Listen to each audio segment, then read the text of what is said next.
Hey everybody, Taylor Lyles with the Greenville Home Builders Association, and this is the Think Big podcast.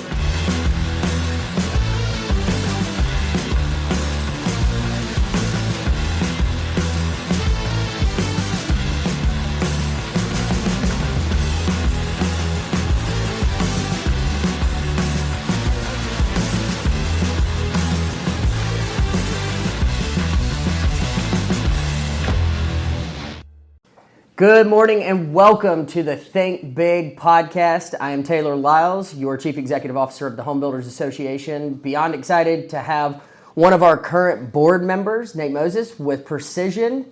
Nate, welcome to the Think Big podcast. Excited to kick this thing off with you. Why don't you tell the guests a little bit about who you are, what you do, and where you're from? Sweet. Well, thank you for the invite. Yeah. I'm honored to be here and honored to be part of the Home Builders Association and all that stuff. So who I am, like I said, Nate Moses, founder, CEO of Precision Landscape Management. And we just celebrated our 15-year anniversary, actually last week. Congratulations. So 15 years of Precision in business. It's pretty exciting. So as I said, I'm founder, CEO. I'm married, have 3 kids, and just live here local in Greenville. And so love being part of our local community and all that stuff. It's actually part of why I got involved in the Home Builders Association and that sort of thing. So as far as the company goes, like I said, 15 years old, and started with just me. I didn't have a truck and trailer when I got started, and so I was throwing a push mower into the back of a Honda Accord. Okay. 15 years ago. So yeah, not really like your typical story there, but some of the rest of it is pretty typical as far as growing the business and all that stuff. So I love what our story looks like, and it's a fun story to share. It's probably longer than we have time for on this podcast, but I can kind of give some bullet points and just kind of go over that. But today we're a team of about 80 people. And so going from 1 person to 80 people over 15 years, to some people that's a lot of growth, to some people that's not a lot of growth, but that's just our story. And so today we have a pretty diverse team. As far as services go, like we accomplish quite a bit across a very wide spectrum. When somebody says lawn care, landscaping, that can bring a lot of different things and a lot of different ideas, and there's a good chance we do all of it at this point. And so very cool. Yeah. All right, so for the listeners, give me an idea about this Honda Accord. What year was it? What color? Yeah. How beat up was it after you threw this push mower in and out of it? Yeah. Tell me about the Honda. Yeah, so man, I was just out of college, and who doesn't need like a fuel efficient Honda Accord to zip around in, right? So that's what we had. And this is like 2007, 2008, 2009, the economy was not awesome. Yeah. Even here in Greenville, it was not awesome, and everybody was kind of feeling it across the whole country. And so, but that's what we had, and it was a 4-door 1995 Honda Accord, champagne color. So like the cliche, Honda Accord that everybody. As soon as I say that, there's probably an image in your mind of one of those. So, got the handles hanging out the back, blowers probably cockeyed, weed eaters in there somewhere. I'm OCD, right? So I'm putting this back seat down and I'm folding the handles on the mower and I'm getting it all in there, right? So your trunk actually closed? Yes. Okay. Because I'm like embarrassed that people are going to see me, with a handle sticking out the back. I love it. Yeah. Hey, listen, you made it work, and now you've grown it into this incredible organization. Precision has 2 sides. You've got the lawn care, the maintenance, and install, but you also have the garden center. Mm-hmm. How big's the garden center? So the garden center is pretty small as far as overall revenue goes. It's more about our ability to kind of have a presence in the community and have a place where local people can come into our garden center and experience, plant selection, that sort of thing. So it's not necessarily about the revenue of it. It's about the connection into the community. Very cool. So now, are you using your plants at the garden center for your installs? That's correct. Yep. So that's got to be a great opportunity just from a profit margin standpoint. Yep. You're able to control your cost a lot more than somebody buying it at a third-party nursery.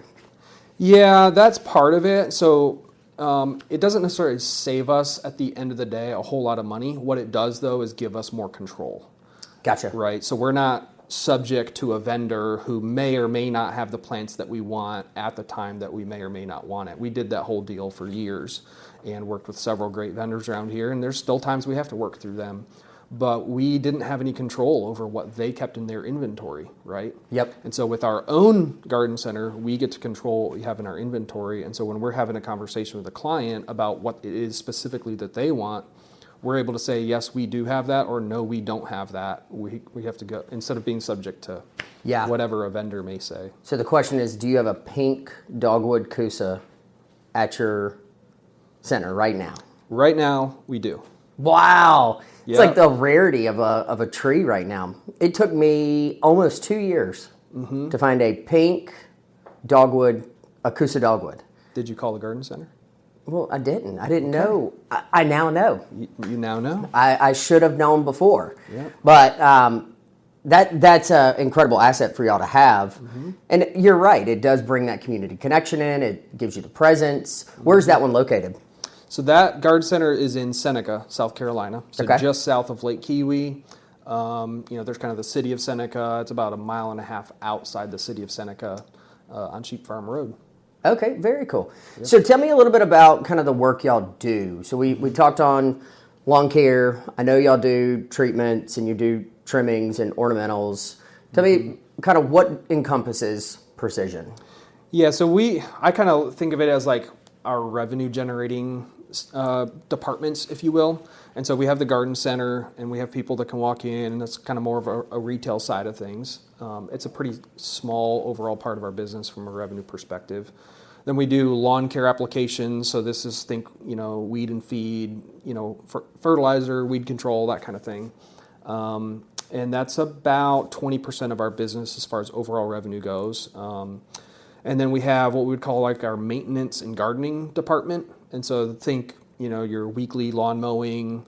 And one thing that we do that probably not a whole lot of other people do is gardening, where we're kind of boutique taking care of certain plants, roses, azaleas, hydrangeas, that sort of thing. A lot of hand pruning involved in that, a lot of weed pulling, vine training, that kind of thing. And so that's kind of all one department, because we want to make sure that as our clients working with us, they're not kind of getting shifted around to different departments. It's kind of one team, one experience. And then the fourth department is our installation. So design, install a landscape. It could be a simple $10,000 irrigation and sod. It could be a $250,000 complicated, outdoor living space on the lake with everything, plants, mulch, artificial turf, pavers, all that stuff. So truly you are turnkey. Our goal is that our clients can work with one team. Ultimately work with one team. Like, there's so many things that can be involved in a lawn and landscape, right? You've got irrigation, you've got hardscape, you've got plants, you've got mulch, you've got lighting. I mean, right there, if you can't handle that in-house, then your client has to go and talk to 5, 6, 7, 8, 9, 10 different vendors. Yep. Like, can you imagine how complicated that would be? And much less who's going to actually answer their phone, right? And so our goal is, okay, well, if you choose to work with us, like, we're not going to necessarily be the cheapest, but you're not going to have to chase around all these different contractors. You've got somebody who's going to answer the phone, actually get back to you. And now it's complicated for us to do all those different services in-house, but we want to have a simple experience for our clients at the end of the day. I love it. That's fantastic. As my cup says, Yeah. So on let's say you got a luxury home on the lake, you've got in-house designers, you got everybody. So for me, I think you touched on one thing that is one of the most understated pieces in landscape is landscape lighting. It changes your outdoor space massively. So you have a dedicated team just for landscape lighting. Yes, for the service of landscape lighting. So like all of our installation teams can do the installation of lighting, but as far as servicing it, making sure 6 months later, the dog may have kicked over the light, or your kid or somebody like that. Yeah. And so we can come back out and make sure everything's adjusted, make sure bulbs aren't burnt out, that sort of thing. Let's get real for a second. Are you dumping money into marketing but barely seeing any results? Go Digital can help. Using their marketing matrix, they zero in on your target audience and engage them where it matters the most. Go Digital acts as your full-service marketing team, saving you the hassle and cost of building an entire in-house team or trusting random gurus you found on the internet. It is also important to note that they don't just serve home service businesses. They own one. They've been in your shoes. They know what works because they've lived it. Wondering why I know so much about them? It's because I've been a client for them over a year, and I couldn't be happier with the results. So if you're ready to start winning more leads for less, hit the link in the show notes and schedule a free 20-minute consultation today. I think that's the hardest part to me is, so I installed landscape lighting. This was 2-3 years ago. LED, supposed to last 10 years, right? What a joke. What an absolute joke. And the ones that I bought, you can't replace the bulb. Oh, wow. They are built-in LEDs. Yeah. And it is the most frustrating thing in the entire world to me. I mean, let's go ahead and say it's first world problems. But I am so frustrated with it. So if I had a team like that, y'all could come in, fix it, no big deal. I wouldn't have to worry about it. Yep. So I'm scouring the internet trying to find this exact bronze, 2-foot tall, 2-tier light. And it's frustrating. So that's a huge benefit for services. Yeah, and you're pretty involved in your lawn and landscape, Yep. right? So you don't mind maybe doing some of these things, and you're fairly self-aware around that. But we have a bunch of clients that they wouldn't even know where to start with that stuff, Yep. right? And so that's kind of our goal is you don't need to. You don't need to be an expert at lawn and landscape to work with us. Nate, I had to become experienced in it because I'm poor. Those people that don't have to worry about it have a lot of money. They can pay all of it. So I had to become experienced in it. Yeah, I hear you. Same here. I love it. So kind of pivoting a little bit, went from 1 now to 80. Let's talk about building that team and what that looks like. Yep. So we know that culture has been a trigger word for years, but everybody's got a different perception of what culture is, how to create it, not fully understanding that there's internal culture with your team to developing external culture with clients. Talk me through kind of what the Precision Way is on building that and how you've been successful at it. Yeah. So I would say the first thing about culture is it exists. Whether you've identified it and whether you're directing it and guiding it and being intentional around it, or whether it's just happening, the reality is that there's culture. And so I'd say there's intentional culture and then there's, unintentional, just it exists culture. For us, as we kind of started down this journey, I'm like you, I started with nothing, and I was poor and I had to learn all these things on my own. And so when somebody first asked me about culture, I was like, I have no idea what you're talking about. But learning what it looks like to be intentional around your culture. So the way we define it is our internal culture is our core values. And our core values are the things that if you want to be part of the team, you have to operate these ways. All of your activities at the end of the day need to fit within our 5 core values. And that's from the new guy who's a month in to me. I'm held to that exact same standard. I can't operate outside of our 5 core values, otherwise there's a culture problem. And so that's how I think you start defining what your culture is. And I think you can, the way we did it, and there may be other ways to do it, but the way we did it is we said, hey, if we were to go to another market and Precision had to shut down and we were going to start a new business in a new market, we don't know what that market is yet, don't worry about that, but who are we taking with us? Who do we have to have on the team? Who do we absolutely have to have? All right, we have to have these, 5, 10, 8 people, whatever. Why? What about those people means we have to take them? Absolutely have to have them. And so then you start getting into their character, getting into the way that they think, the way that they act, the way that they talk, all that stuff. And you just kind of keep going down that road and you say, all right, why? Why?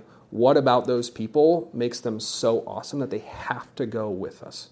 And then what you're doing is you're taking real people and you're disseminating out of that values, characteristics that end up okay, well, that actually means that we have to have these characteristics in our team. We have to have them. Yep. No excuses, absolutely have to have them. And so that's how we took our existing team and created an intentional culture that said, all right, well, there's going to be people that fit with this, and there's people that don't. Yep. And that's a tough process when you're doing a phone interview to an in-person, even an on-the-job interview. Like it's very difficult to identify that. So I assume that you have multiple people watching them, talking to them. It's not just come in, interview with Nate, you're good to go. Yeah. You've probably heard, you hire or fire based on your core values, based on your culture, that kind of thing. Well, nobody wants to get in a position where you have to fire. Unfortunately, that's the reality of business, is at times, employment comes to an end. But we want to focus more on the hiring side of it. And so to your point, like, how do you do that? How do you identify whether or not somebody fits within your core values? And so I'll take a pretty simple one. One of our core values is willing to learn. Now, if I was sitting you down for an interview and I said, hey, Taylor, are you willing to learn? What would you tell me? Yeah. Undoubtedly, right? Yeah. Like, who's going to say that they're not willing to learn? And so it's hard to get the reality of how people think out of just a simple question like that. Yep. And so what we do is we kind of go down a layer or two and we say, hey, Taylor, tell me about the last book that you read. What did you do with that information? Hey, the last time somebody came to you and said, hey, Taylor, we think you should try doing things this way and this way because the way you've been doing it hasn't necessarily worked. How would you respond to that? And so by getting somebody to talk about real stories that have happened, you can identify, okay, well, this person got super defensive when we gave them some feedback. They're probably not actually willing to learn at the level that we expect someone to be willing to learn. Yep. We're not saying they're a bad person. We're just saying in our team, they have to be willing to take feedback. That's huge. And if they can't take feedback, they're really not willing to learn. Or if they never on their own picked up a book or read a magazine article or something like that to increase their level of knowledge, they don't have our standard of willing to learn. Yep. Does that make sense? It makes perfect sense. I love it. So that's one core value. Give me an example of another one. Yeah, so culture of safety is another of our 5 core values. Yep.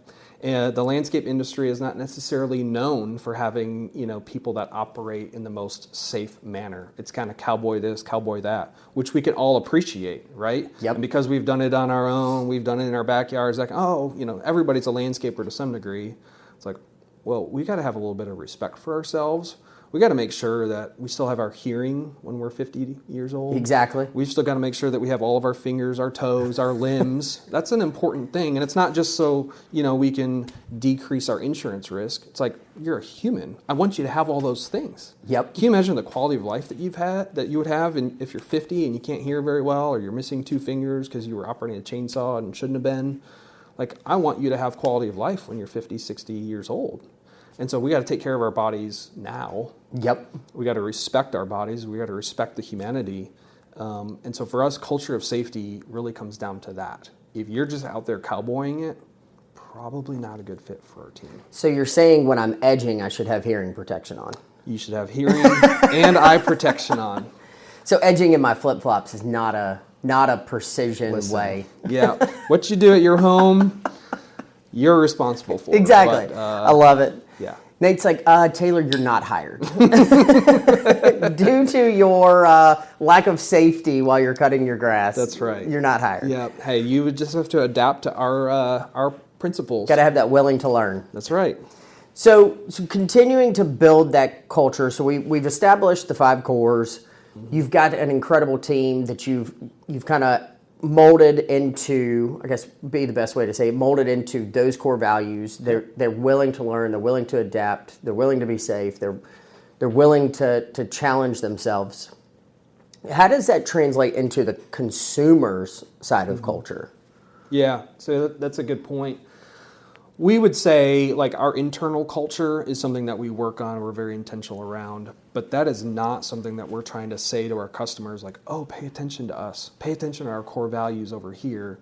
We're saying, hey, if you care, great, you can choose to engage with that, but we're actually trying to have that more just internal.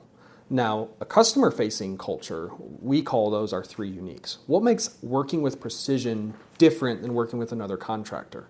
And we're less focused on what other contractors are doing and more focused on what are we doing that's unique. Yep. Okay. And what we would say is our three uniques are something that no one else in our market is actively able to do things at the level that we're able to do them. And by that, you're able to identify for your customers and say, well, what is it that they value, right? So I look at our ideal client. They want a particular thing. The target client, and I articulated it earlier, they want to work with one team. Yep. But like further than that, who do they want to work with, and how are we articulating that to them? And so our three uniques are reliable, responsive, and right way. They're very simple. Is the landscape industry known for being full of reliable people? Not at all. Unfortunately, the reality is that's not true. What about responsive? Do they call back? I think that Do they email back? I think that applies to the building industry in general right now, post-COVID. Yeah, and I'll just say, like, we're not trying to make anybody sound bad. Yep. We understand trades people are very busy. There's so much activity happening. There's so much going on. Like, it's all we can do to answer the phone and show up on time and all that stuff because there's so many things that have to go into skilled trades. So I'm not trying to make anybody sound bad. Yep. It's just the reality of where we are, right? And the expectations for responsiveness have gone way up, right? Yep. Like, just with the way it works. Hey, you order something on Amazon, you know exactly where it is, when it's coming, all that stuff. Like, well, people don't realize that they've actually created that expectation and moved it into trades as well. Well, is that fair for tradespeople to be able to keep up with that? Well, it doesn't matter. That's the expectation. Yep. And so I'm not saying we're Amazon. We have a long way to go to be like Amazon. But the expectation is you will communicate. You will get back to people in a timely manner. And we say that's 24 business hours, right? And so what we're just trying to do is we're just trying to stand out, right? Yep. And so you look at those three uniques and doing things the right way. It's like there's so many definitions of what the right way is, but we're saying like we're not going to hold back. We're not going to do things at a poor quality just to get it done and move on to the next. Yep. We're going to make sure it's done the right way. And so a lot of our customers have those concerns in one or all three of those areas. Maybe they've worked with another contractor that maybe didn't communicate well. All right, so what can you do to tell me that we're going to communicate at a good level? Well, hey, this is one of our three promises to you. And so if you ever catch my team not communicating, like, you tell us about it right away, because we have a standard. Yep. As far as how we interact with our client, and that's what those standards are. I love it. Excuse me. I think one of the biggest things that the association sees. So we get 30 to 40 phone calls a week from consumers calling in and saying, hey, I'm looking for somebody to do this. I'm looking for somebody to do this. I'm looking for a builder to build me this. And one of the biggest things that we see is, and we've got a pretty detailed CRM at the association that helps us populate to make sure that we get rotation in members, make sure we get rotation in specific trades. And what we see is we'll give them three names because what we don't want to do at the association is kind of, oh, hey, here's 25 people. Good luck. Right. We kind of try to tailor the experience that they're going to receive from a trade or a supplier or a builder. We try to start that and create that culture at the association. One of the biggest things that we get is, hey, you gave me these three names. I found one because he actually called back. And it's painful from an association standpoint because we want to give you these leads. We want you to have a benefit that you're not paying for. Associates pay $650 a year. Builders pay anywhere from $695 to $795. Like, these are free opportunities. And you've got an association that's pre-vetting this lead for you. They're already doing price conditioning to make sure that it's realistic. I had a young lady call in the other day. She was looking to build a modern farmhouse up in TR, and she wanted it for $135 a square foot. That doesn't exist. So instead of the builder putting a negative feeling in her mind, we were able to go ahead and say, hey, just go ahead and set yourself realistic expectations that you can get the shell for $135. You may get some drywall, but it's not going to be done to the standards that you want. You're going to be more of in the $250 to $300 price. So you see all of this as it rolls through. So again, one of the biggest things that we run into is just people not calling back. I think Ben and I had a conversation on one of our very first podcasts. Ben's like, that's his biggest hang up is just pick up the phone. Call him. But I love the fact that that's one of your core principles and core promises to the consumers. Hey, we know that not everything's going to be perfect. We know that we're going to have issues. Anytime you involve humans and exterior projects or humans and interior projects or humans and building a house, you're going to have something. Yeah. That no process is flawless. No. And if it is, then you're a unicorn and you need to be doing something besides what you're doing. Well, the challenge then is how can you duplicate it? Because then everybody wants it. Correct. So that's one of our biggest things that we've seen at the association. So I'm going to get off my soapbox because I think I've ranted on that a couple of times in past podcasts. Just pick up the phone. And I even call myself out on it. I'm not perfect. Yep. You know, we represent over 1,000 members. Like I try to get back in 24 to 48 hours, and there's some members that probably will listen to this podcast and be like, damn, Taylor hadn't even called me back. Yep.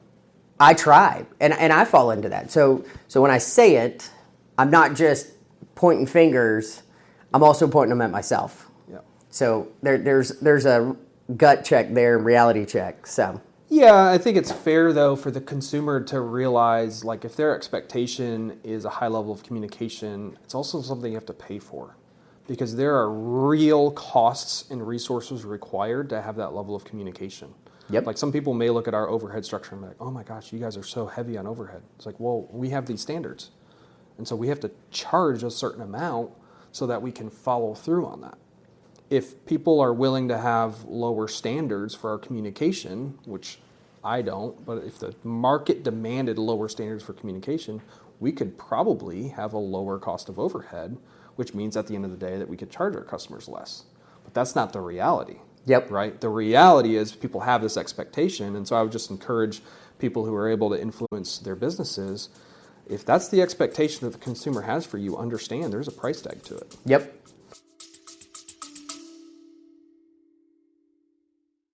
Builders, trades, realtors. If you're looking for a flooring partner you can trust, look no further. I'm here to tell you about All About Flooring. All About Flooring is a family-owned business with 3 generations of owners that know the flooring business inside and out. They work in residential and commercial projects for both new builds and remodels by providing high-quality customer service and installation for carpet, area rugs, hardwoods, laminate, luxury vinyl, and more. Y'all, they even provide professional carpet, tile, and upholstery cleaning. At All About Flooring, they're more than just a flooring provider. They're your partner in delivering top-tier results that your customers will absolutely love. You can find their website linked in the show notes or visit their 9,000 square foot showroom at 2111 North Pleasantburg Drive. Now, let's get back to the show.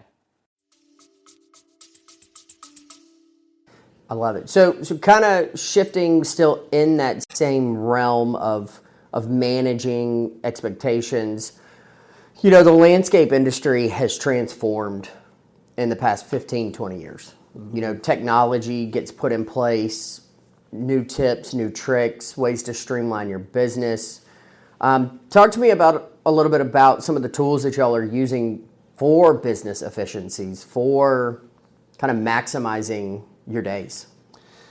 Yeah, so technology is obviously something that we're using quite a bit of, and I would say any business that has maybe more than one person probably needs to start utilizing technology if they see their business continuing to grow.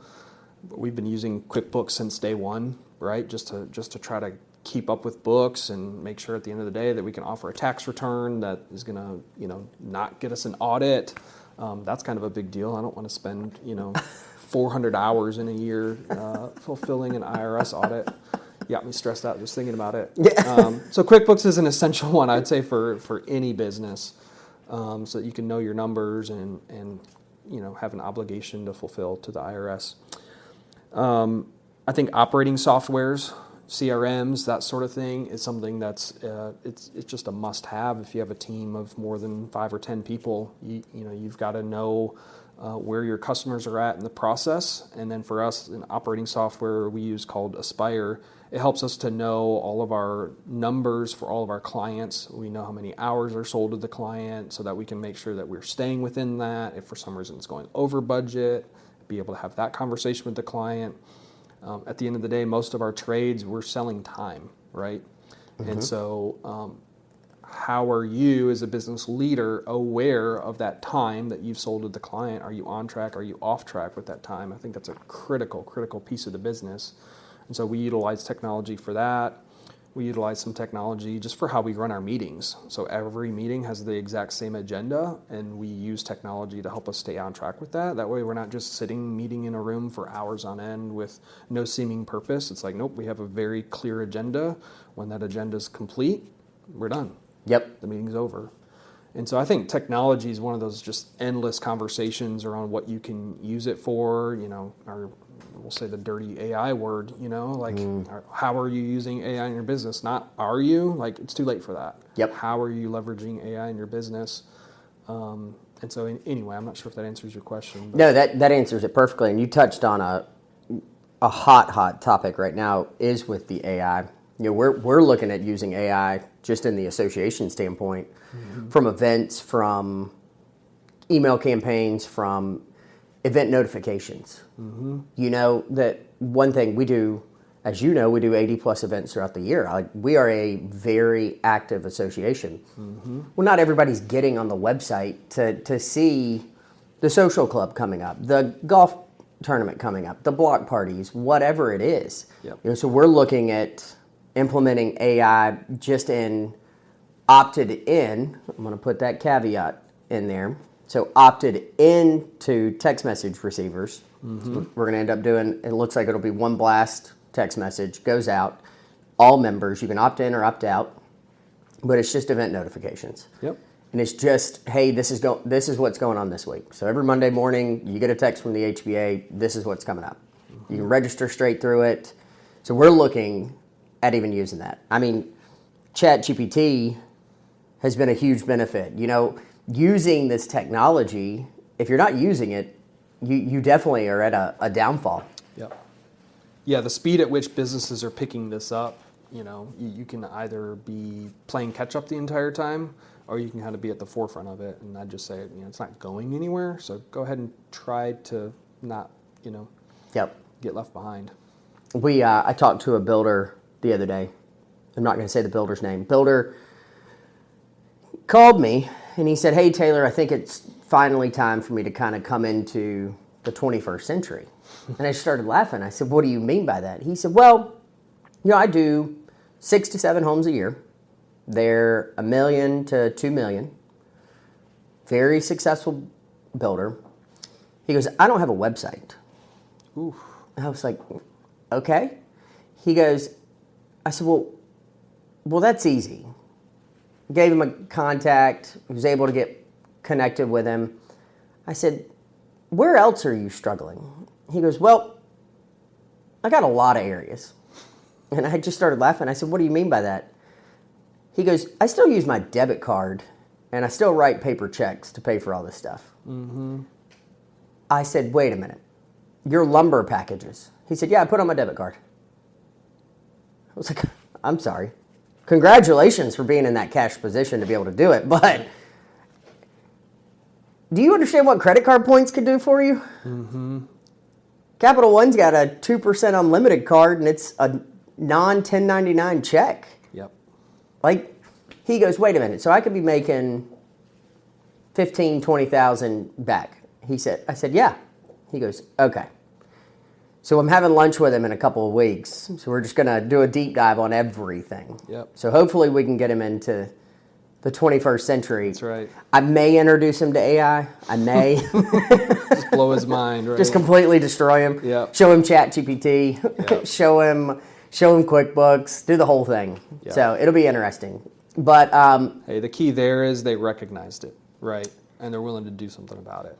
And I'd just say, tradespeople in general, we're so busy doing our trade, it's hard for us to keep up with what the business demands are and the technology demands. I get that. But But you need to be able to kind of tap into something that says, hey, this is what modern businesses are doing. Yep. Otherwise, you'll get left behind, and Yep. you'll miss out on key things that you just pointed out. There's two sides to that. You do eventually get left behind, but one, speaking on the power of word of mouth for his standpoint, 6 to 7 homes a year from 1 to 2 million, and you don't have anything in place. That right there, to me, that shows you the power of word of mouth, but it also shows you that, maybe some of it is not really needed. Maybe you could save a little bit of time, get some of his time back. Yeah. Oh, there we go. Nate's going to talk about buying back time. Nate, we've had this conversation. You're already helping me with it. Trying, yep. Thanks for the opportunity. Yeah. So tell me this, as we go to close up, I like to close it up on a memorable job. Yeah. You came from the Accord to this incredible business that's thriving and continually fulfilling dreams. Yeah. I mean, that's kind of what it comes down to. You're offering time buyback. You're offering this luxury lake design that people get to experience. What is a job that truly stands out in your mind that makes you go, wow, I'm so excited about that, or wow, I learned a lot from that? Yeah. It's interesting. I'm curious how many people go with the positive experience versus the troubling experience that they learned a lot from. It's about 50-50 right now. All right. Well, maybe I'm a negative person, or maybe I'm more focused on what I learned from. But the first thing that comes to mind is a job that we just absolutely screwed some things up. And man, so many lessons. It's just kind of where we were in business and some of the things I had to learn. They were leadership lessons, they were business lessons, finance lessons, subcontractor lessons, team management lessons, all that stuff. But we had sold in kind of an outdoor living space for somebody, beautiful, about 1,000 square foot paver patio, had a fire pit in it, had a fireplace in it, beautiful custom fireplace, insert grill, countertop with a pergola, right? So it's everything. Yeah. And we didn't really know our numbers super well back then, and maybe the person selling it had just kind of sold an idea and hadn't done all the math to figure out the pieces that were involved. And so, you get the customer to sign up, for this at that time, and to us, a big check. It was like 35 grand, something like that. Today, that job would be like 100 grand. Yeah. And even back then, it probably should have been maybe 50 or 60 grand. We absolutely lost so much money on that. And we ended up with a beautiful finished product, but it took way more time than we thought it was going to. Way more time. It took more materials than we thought it was going to. The design elements of it, the customer had one thing in their mind, and so we hadn't designed it out exactly what we were going to do. And so we learned, oh my goodness, they might be thinking one thing in their mind, but if we haven't taken the time to clarify it, we're going to end up building something totally different, because in our minds it was the simple thing, and in their mind it was this elaborate thing, right? Yep. And so there's so many things that we learned from that. It turned out beautiful. We actually used that project in a lot of pictures, a lot of material that we use now, because we got to find some way to make it make money, right? But it turned out beautiful. But man, the client was frustrated because we weren't meeting their deadlines, because again, it was way more complicated than we initially thought it was going to be. And so we learned about design and clarifying expectations. We learned about charging what we need to charge to make sure that we're not sacrificing quality on the job. Man, endless lessons on that one, but it stands out as probably one of the biggest turning points in the company, because we needed to learn from it. Yep. I love it. Man, those are really painful though. They're really So painful. You're like, so we've lost this much. And the fact that you're still using the photo just to keep it in your memory, I get we got to make money back from it, but it's this reoccurring, oh yeah, I lost my shirt on that. Yep. Well, it's part of our story now, Yep. right? And so I don't want to run away from what we learned. I don't want to hide it. I can't think about it anymore. It's man, that's part of our story. Yep. And some of it too is well, we learned from it. You Yep. know, how many people don't always learn from that? And so I want to make sure that as we continue to grow and as other people within the organization grow, like we have that aura of like, no, we will learn from this. I mean, it's in our core values, Yep. willing to learn. Right? I think it's a choice of a business owner. You choose to learn from it, or you choose just to say, all right, well, I lost it. We're going to forget about that. We're just going to move forward. I think it's an active choice for a business owner and a team to say, all right, we really messed up here. Yep. So how are we going to fix this? Yep. I love it. Well, Nate, as we wrap up, all the people listening to the Think Big podcast, thousands of people, thousands, tell them how to get in contact with you. Where can they find you? Remind them of where the nursery is. Yep. Yeah, so the easiest way to find us is our website, precisiongvl.com. Kind of have a local shout out there. precisiongvl.com, it's that simple. Obviously, we've got Instagram, we've got Facebook, LinkedIn, all those kinds of things where you can access us as well, but just search Precision Greenville, Precision GVL. Our garden center is located on 410 Sheep Farm Road in Seneca. And so if you're in the area, if you're at the lake for some reason, if you're just visiting, it's a beautiful garden center. You'll experience people that'll come out and chat with you about the plants that you may be interested in. Especially if you're a plant enthusiast, we try to stock some pretty unique stuff out there so that there's something different. You know, you're not just kind of walking into like a Walmart of garden centers, if you will. We want to have unique stuff there. So that's how you can get a hold of us. Fantastic. Well, Nate, thank you for being here. Guys, thank you for listening. If you like this one, be sure to subscribe. We can't wait to see you on the next one. Thanks for listening to the Think Big podcast. If you can do me two big favors, if you can subscribe to the podcast to continue getting updates whenever new podcasts drop. And also, if you can scroll to the bottom of the page and just give this podcast a review. We want to continue pushing it out to more people, sharing what we're talking about, and educating more people in the building industry. I would also like to say a huge thank you to two of our sponsors, All About Flooring and Go Digital. If you're interested in sponsoring the Think Big podcast for 2025, be sure to reach out to the HBA of Greenville today. Thanks.